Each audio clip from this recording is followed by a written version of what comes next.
Hi guys. Hi. So it's about day 17 of my weight loss protocol on keto, and still things are going wrong. It's the 9th of the 2nd, 2025. So I am feeling trimmer. I appear to look a little better in the big long mirror. However, I am not losing weight. I do suspect that I'm eating too much. I've solved the hyperketosis situation where I was probably in ketosis too much and not sleeping. All that is sorted out. I'm eating no carbs, but my eating window might be a bit wide, and I also think maybe I'm eating too much food. And this is what happened after Christmas. I'm finding it very hard to tighten in the reins and to get back into proper, like a routine. I'm very sloppy, very messy, ending up eating a spoon of chili when I'm putting it away in the evening time, when I'm putting it back in the fridge, stuff like that. And it's just not helping. But I definitely feel better now. I'm doing more walking. What did I do yesterday? Let me see. Today now I haven't done anything yet really. 140. What's that? Oh, hang on, it's 171 today. Now I don't wear one of the watches. I used to have one that's connected to my phone, but I got rid of it because it was constantly buzzing about something. So I got rid of it. So yesterday I did 11,630. Now you can see there I haven't been a very good girl, but at least it's only now that I'm really getting into some kind of routine with the walking. I don't know whether I'm making excuses. I don't know. It's been very cold. The weather is cold.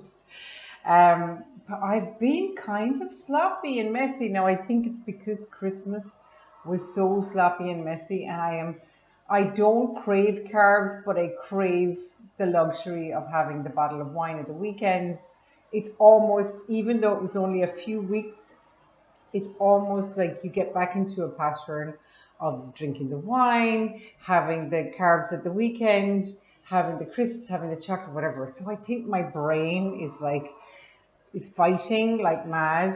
But overall, I definitely think I've gotten rid of my fatty liver, number one. So that's good. I've been fasting more, and I definitely think the internal glycogen and fat in my liver is probably reducing. It's probably not fully gone yet. Still have a bit of a tum-tum.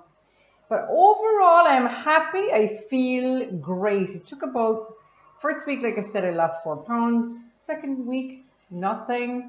Then suddenly I lost a pound, thank God. But that pound it's been basically an up and down pound. It's like the gift that keeps on giving. It comes back and goes off and comes back. So, yeah, I think it's a lot routine. I think that I have built up some muscle mass. Now, that's one thing I did in the last few months. I actually increased my protein, and I have noticed that I'm heavier on the scales, even though I don't feel heavier, I don't look heavier, but I am heavier on the scales, and I think it might be to do with protein increase. Um, I don't know. I don't know. I hope that's it. So, but I'm not too worried. I feel great. I feel sharp. I feel great. I feel just brilliant. I'm sleeping really well. So I don't know. But anyway, I'm just going for a walk now, and we'll see how things go. But yeah, so I'm not unhappy about it, but it's a kind of a pain when you think you've got to set out your stall that you're going to lose so much weight. Maybe I was hoping for kind of 2 pounds every week, and it's just not happening. Now I do know I've been on keto now about 2 years. Obviously, I took a break at Christmas and stuff. I took a break the previous Christmas and took a break now and again in between.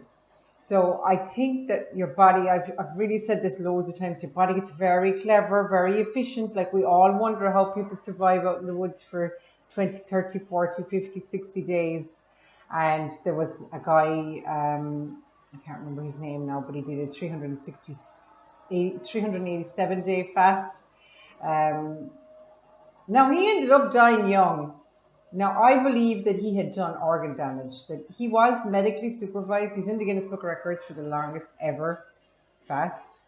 And he was taking electrolytes and all that. But I do believe that that was too long. He was like over 400 pounds back in the early 1900s or something, like at 1940s, at some time when nobody was ever that bad.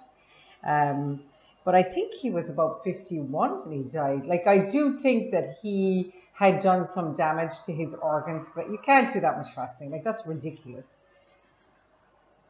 I don't think he, I think, and I've done a 10-day water fast, and I will say that I'm not saying it's addictive, but you get into such a routine. I did a 10-day water only fast. I didn't even have cream in my coffee. I had black coffee, which I absolutely hate. But at least it was a break. But I think you get very fond of, even at the end of the 10 days, I was going to keep going. But then I was kind of going, this is my first, 10 days seems like long. Am I going to die? Now, it was fantastic. You feel amazing. But I was just a bit worried about doing damage and stuff like that. I think I was not hungry.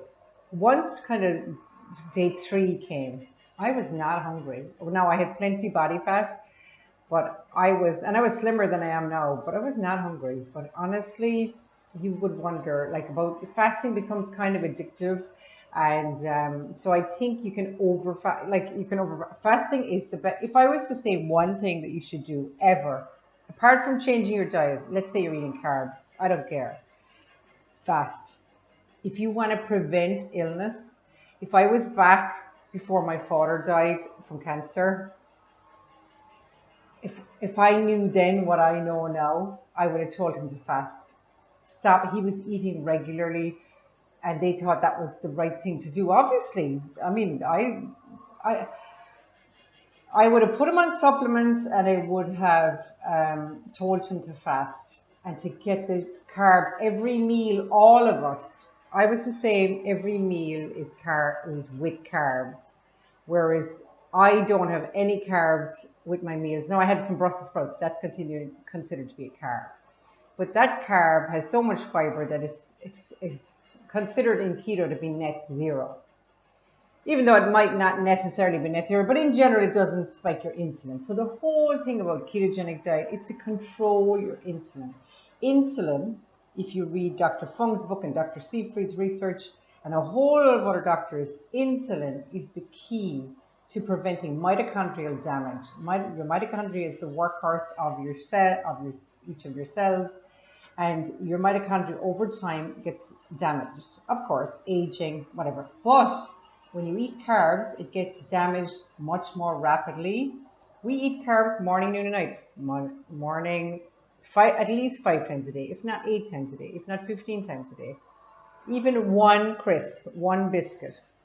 As I say around here, you're better off eating all of your 20 biscuits in one sitting than you are eating one biscuit a day, one biscuit every hour for 20 hours. That's much worse because you're giving your body a battery. You'd be better off eating all the biscuits and fasting.